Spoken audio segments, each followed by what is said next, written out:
In 2012, archaeologists in England made one of the most astonishing discoveries in modern history.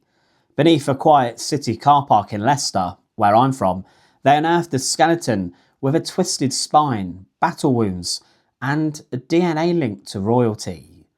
Against all the odds, they had found the lost remains of King Richard III, the last English monarch to die in battle, missing for over 500 years.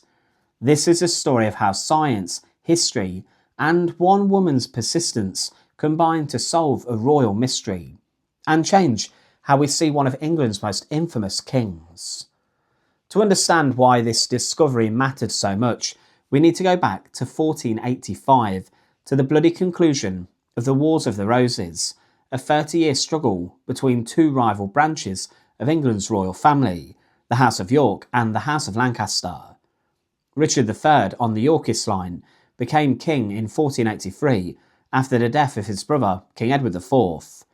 He was supposed to protect Edward's two sons, the famous princes in the Tower, but the boys disappeared and Richard took the throne. This act earned him suspicion and later infamy. Tudor historians and William Shakespeare would depict him as a scheming, murderous villain. Deformed and finished, sent before my time, Shakespeare's Richard famously declares. But the real man was far more complex. A skilled administrator, a capable military commander, and a king who ruled for just 2 turbulent years before his fall. In August 1485, at the Battle of Bosworth Field, Richard faced Henry Tudor, the future King Henry VII. Richard fought bravely, reportedly charging straight at Henry's standard-bearer. But he was surrounded, struck down, and then killed. Chroniclers said he died crying out, a horse, my kingdom for a horse." With Richard's death, the Plantagenet dynasty ended, and the Tudors began their reign. After the battle, Henry Tudor displayed Richard's body publicly in Leicester to prove that the old king was truly dead, and ordered him buried quickly in the Church of the Greyfriars, a Franciscan friary nearby, and then the trail went cold. Over the next century, the Greyfriars friary was destroyed during Henry VIII's dissolution of the monasteries. The land was sold off, new buildings rose, and Leicester's landscape changed completely. By the 17th century, even locals had forgotten where the friary once stood. Some said Richard's body had been thrown into the River Soar, others believed it was dug up and lost. The true burial site of King Richard III was officially unknown. And for more than 5 centuries, England's last medieval king simply vanished beneath layers of history and tarmac, until a determined amateur researcher decided to look for him. This is where we meet Philippa Langley, a Scottish screenwriter and a member of the Richard III Society, a group dedicated to reassessing Richard's reputation as a king. Now, Langley had long believed that Richard was not a monstrous villain of legend, but a capable ruler blackened by Tudor propaganda. In 2004, while researching in Leicester, she visited the area believed to be near the old Greyfriars site, now a modern car park behind council buildings. She later recalled walking across the asphalt or tarmac and feeling an eerie, almost physical sense that this was where the dead king lay. And she noticed something uncanny. One of the parking bays was marked with a large white R, the letter R, for reserved. It felt like a sign. Langley began to dig, well, metaphorically at first. She combed through old maps, read medieval documents, and sought experts willing to help. Eventually, she partnered with the University of Leicester's Archaeological Services, or ULAS, whose team agreed to carry out a small excavation. It wasn't easy at all. Funding had to be raised privately through donations, and many professionals were very sceptical. After all, no one had any idea if the church still existed underground, let alone Richard's grave. But Langley persisted. Finally, in August 2012, nearly 8 years after her first visit to the car park, the dig began. The excavation was both ambitious and strangely humble. Instead of sweeping fields or ancient ruins, archaeologists began by cutting 3 narrow trenches through a municipal car park using heavy machinery to strip away layers of modern tarmac. Their goal was to locate the Church of the Greyfriars, not necessarily Richard III's grave. The team used historical maps overlaid with modern coordinates, cross-referenced against property boundaries dating back to the 18th century, to estimate where the Greyfriars Church would have stood. On the very first morning, within hours of breaking ground, something extraordinary happened. In Trench 1, archaeologist Matthew Morris spotted human bones.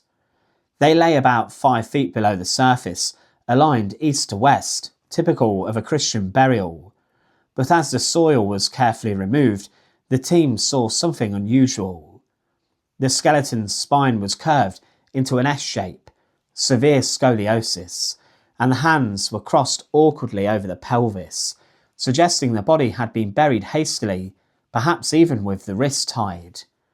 Even more striking, the skeleton was found roughly where records suggested the choir of the Greyfriars Church would have been, exactly where a person of high status might be interred. Langley reportedly felt an overwhelming certainty that they had found King Richard III on the very first day. The team, however, remained very cautious. They marked the burial, recorded every detail, and continued digging across the site to confirm the layout of the church. Over the next weeks, they uncovered medieval walls, tiled floors, and cloister remains, definitive proof that this was the site of the lost friary. When the excavation ended, 5 skeletons had been found, but one, the curved spine, the battle wounds, stood out above all others. Once the bones were lifted, they were taken to the University of Leicester for detailed analysis. The skeleton was male, aged in his early 30s, and about 1.7 metres tall, 5'8". Radiocarbon dating placed him between 1455 and 1540, squarely within Richard's lifetime. Then came the injury analysis, which revealed a violent death consistent with a medieval battlefield. There were 11 injuries in total, 9 to the skull and 2 to the body. 2 massive blows to the head were clearly fatal. One cut away a portion of the skull at the back, likely from a halberd. Another was a deep puncture, consistent with a sword thrust.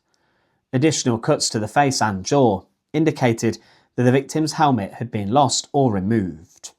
Several smaller wounds on the ribs and pelvis were humiliation injuries inflicted after death. One stab wound to the buttocks, for example, fits contemporary accounts that Richard's corpse was slung naked across a horse for public display.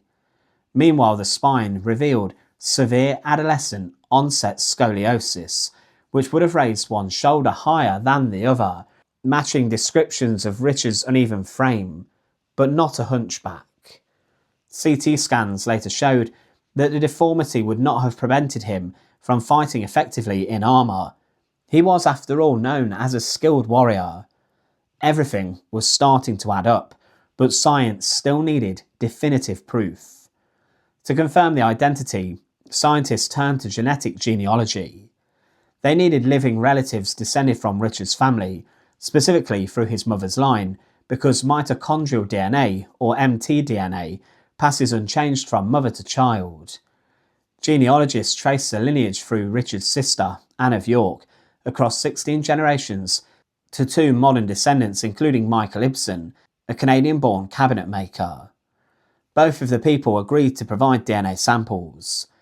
When researchers compared their mitochondrial DNA to that extracted from the skeleton's teeth and bones, the results were a perfect match. Combined with the archaeological evidence, the location, radiocarbon dating, age, battle injuries, and spinal condition, the conclusion was beyond reasonable doubt. The remains were those of King Richard III. On February the 4th, 2013, the University of Leicester announced the discovery to the world. It was a headline-grabbing moment, the first time in history that the lost remains of a medieval English monarch had been scientifically identified.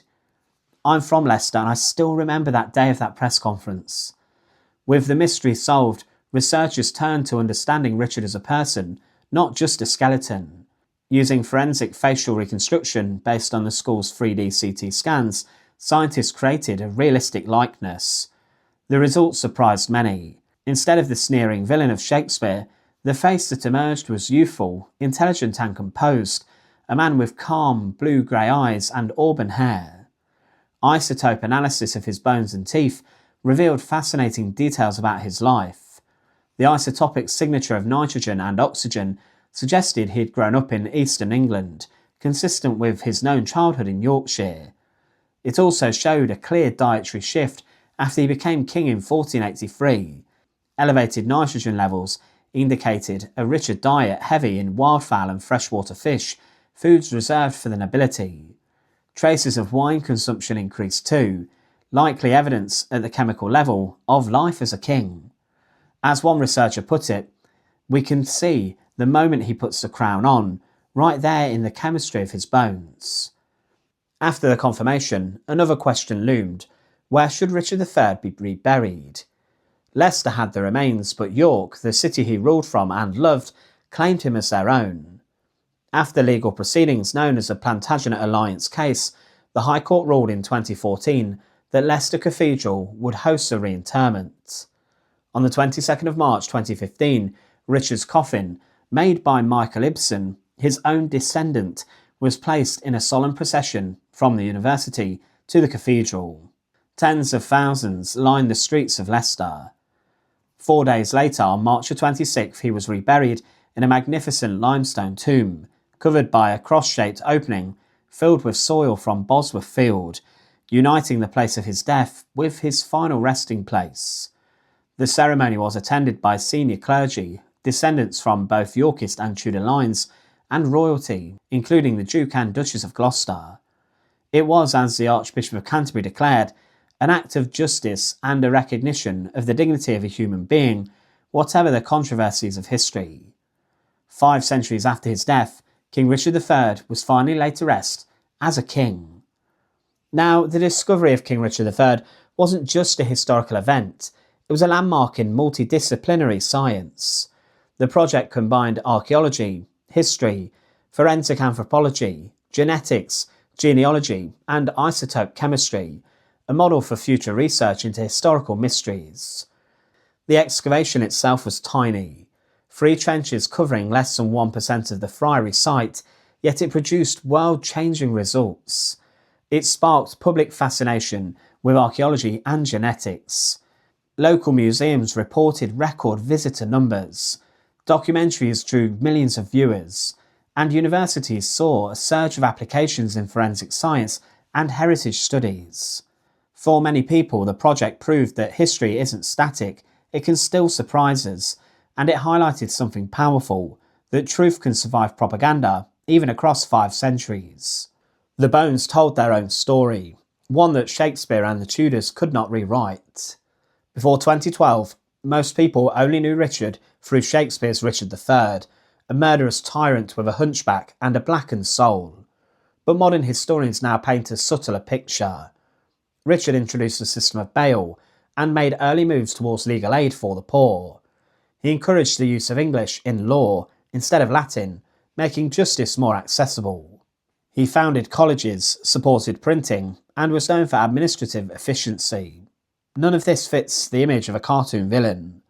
Of course, the mystery of the Prince in the Tower remains unsolved. We still don't know what happened to them. But the rediscovery of Richard's remains allow historians to re-examine his legacy with fresh evidence and fewer preconceptions. As Philippa Langley put it, we've given him back his humanity. Whatever you think of him politically, he was a man, a soldier, and a king. Today you can visit the King Richard III Visitor Centre in Leicester, built right next to the car park where he was found. Inside, a glass floor reveals the exact spot of his grave. Interactive displays walk visitors through the dig, the science, and the historical context.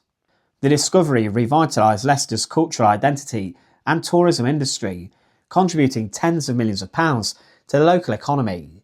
For archaeologists, it was proof that even the most improbable excavations can yield spectacular results. And for the public, it showed that history still has secrets buried just beneath our everyday world, literally beneath our feet. Think about it. For more than 5 centuries, that's 500 years, people parked their cars above the bones of a king. A painted letter R marked the spot, unknowingly standing for Richard.